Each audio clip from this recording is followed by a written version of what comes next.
12th physics. इसके पहले हम लोग बायो-सेबार्ट्स लॉ पढ़े हैं। बायो-सेबार्ट्स लॉ में का यूज़ करके हम लोग, यह बेसिक लॉ है किसी पॉइंट पर मैग्नेटिक फील्ड का मान ज्ञात करने का। बायो-सेबार्ट्स लॉ से हम लोग स्टेट करेंट कैरिंग वायर और सर्कुलर लूप अर्थात सर्कुलर करंट कैरिंग वायर के कारण मैग्नेटिक फील्ड ज्ञात किया गया है। जैसे कि आप इलेक्ट्रोस्टैटिक्स में पढ़े हैं, इलेक्ट्रिक फील्ड का मान हम लोग गॉसेस, पहले तो एक पॉइंट चार्ज के कारण इलेक्ट्रिक फील्ड E बराबर होता है KQ/R² ज्ञात किए हैं। उसके बाद हम लोग गॉस थ्योरम का उपयोग करते हुए डिफरेंट शेप, जैसे मान लीजिए कि स्फीयर हो, चार्ज स्फीयर हो, लाइन चार्ज हो, इसके कारण इलेक्ट्रिक फील्ड का मान हम लोग ज्ञात किए हैं। उसी प्रकार अब मैग्नेटिक फील्ड का मान ज्ञात करने के लिए सर्कुलर लूप के कारण हम लोग एम्पियर सर्कुलर लॉ का उपयोग करते हैं। एम्पियर सर्कुलर लॉ क्या है, क्या कहता है, इसको देखिए। एम्पियर सर्कुलर लॉ, देखिए एम्पियर सर्कुलर लॉ जो है वह, मान लीजिए कि एक हम लोग ओपन सरफेस विथ बाउंड्री लेते हैं। सपोज कीजिए यह बाउंड्री से करंट जो है पास कर रहे हैं थ्रू द सरफेस। अर्थात ऐसे भी कर सकते हो कि मान लो कि दो पॉइंट पर एक करंट जो है इनवर्ड आ रहा है परपेंडिकुलर टू द प्लेन, एक करंट जो है आउटवर्ड जा रहा है ऐसे। तो इस स्थिति में कोई कहता है कि आप मैग्नेटिक फील्ड का मान P पॉइंट पर ज्ञात कीजिए, तो हम क्या करेंगे, एक सर्कल बनाएंगे P पॉइंट को क्रॉस करते हुए, अर्थात इसको लूप कहते हैं, करंट लूप हो गया। इसमें डायरेक्शन मान लो क्लॉकवाइज है,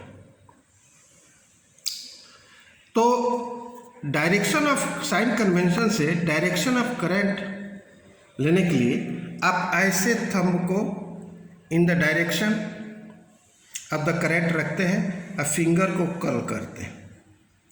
अर्थात जब इसको कर्ल करते हैं तो इनवर्ड आता है, अर्थात पॉजिटिव लेते हैं। फिर इसको ऐसे कर्ल करते हैं तो क्या आता है, आउटवर्ड में वह निगेटिव हम लोग ले लेते हैं।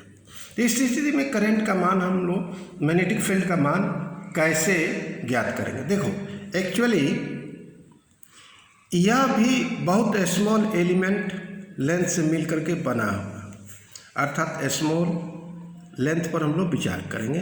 वह स्मॉल एलिमेंट लेंथ क्या होगा, dl बनेगा। और यह जो dl होगा, dl का डायरेक्शन जो होगा in the direction of current होगा, जैसे यहाँ in the direction of current, जैसे यहाँ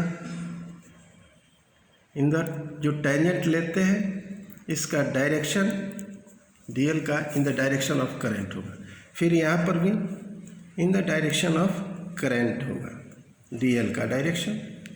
ठीक है, अब मान लो, इसका मतलब है कि मान लो कि magnetic field B is the tangential component of the magnetic field at this element, then magnetic field and dl are acting in the same direction. Angle between them is 0. We take the product of magnetic field and the dl vector for that element is equal to B dl is equal to B dot dl. अगर मान लो if the length dl is very small and product for all elements of closed boundary are added together, then sum tends to be an integral around the closed path और loop भी कह सकते हैं। यहाँ पर आप देखे होंगे गॉसेस थ्योरम हम लोग सरफेस इंटीग्रल लेते थे, यहाँ पर हम लोग लाइन टोटल का निकालने के लिए लाइन इंटीग्रल लेंगे।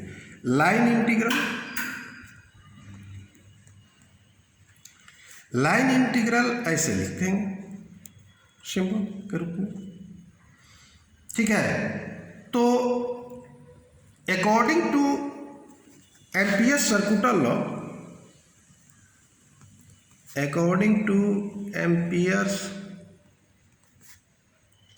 circuital law हम लोग लिखेंगे line integral of magnetic field product of dl equal to mu naught into net current, where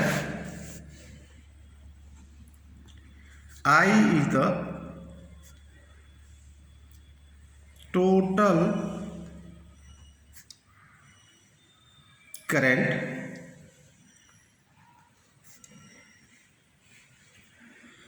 threading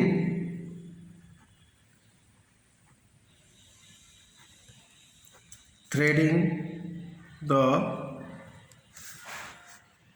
closed path और लूप, ठीक है ना। म्यू नॉट क्या है? Mu naught is the absolute permeability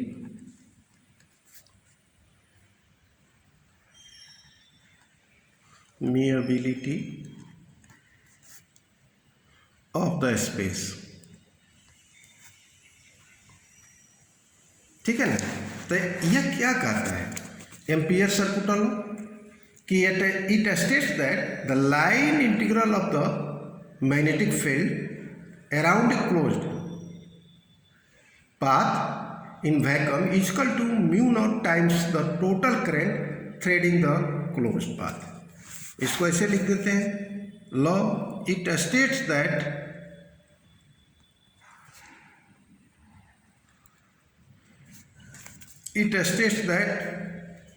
the line integral of magnetic field induction भी कह सकते हैं, इसको वेक्टर भी कह सकते हैं, induction field induction capital B से डिनोट करते हैं, ठीक है। Around a closed path, closed path is equal to mu naught times the total current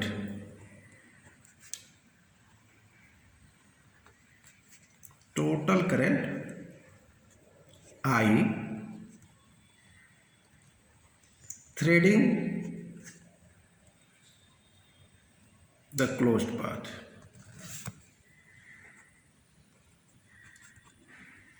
threading the closed path, अर्थात ये statement of the ampere circular law. अब देखिए यह रिलेशन जो है आप यहाँ देख रहे हो, यह relation involves a sign convention for the sense of closed path to be traverse while taking the line integral of magnetic field, direction of integration and current threading it, which is given by, यह अभी आपको हमने बताया right hand thumb rule से कि according to it if the curvature of the fingers is perpendicular to the thumb of right hand such that the curvature of the fingers represents the sense the boundary is traversing the closed path, then the direction of thumb gives the sense in which the current I is regarded as positive, and in other direction we can take the current negative। अर्थात ऐसे भी लिख सकते हैं B dot dl is equal to mu naught total current. एक हमने मान लो कि इसको पॉजिटिव ले ली, इसको पॉजिटिव ले रहे हैं, तो इसको क्या लेंगे, निगेटिव ले लें, अर्थात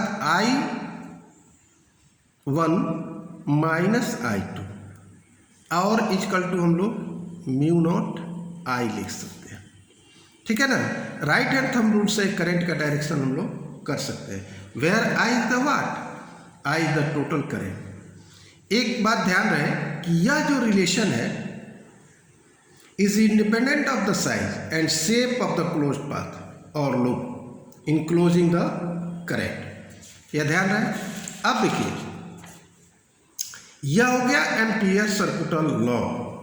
एम्पियर सर्कुटल लॉ का हम लोग ऐसे प्रूफ भी ज्ञात कर सकते हैं कि कैसे इसका प्रूफ होगा। ठीक है।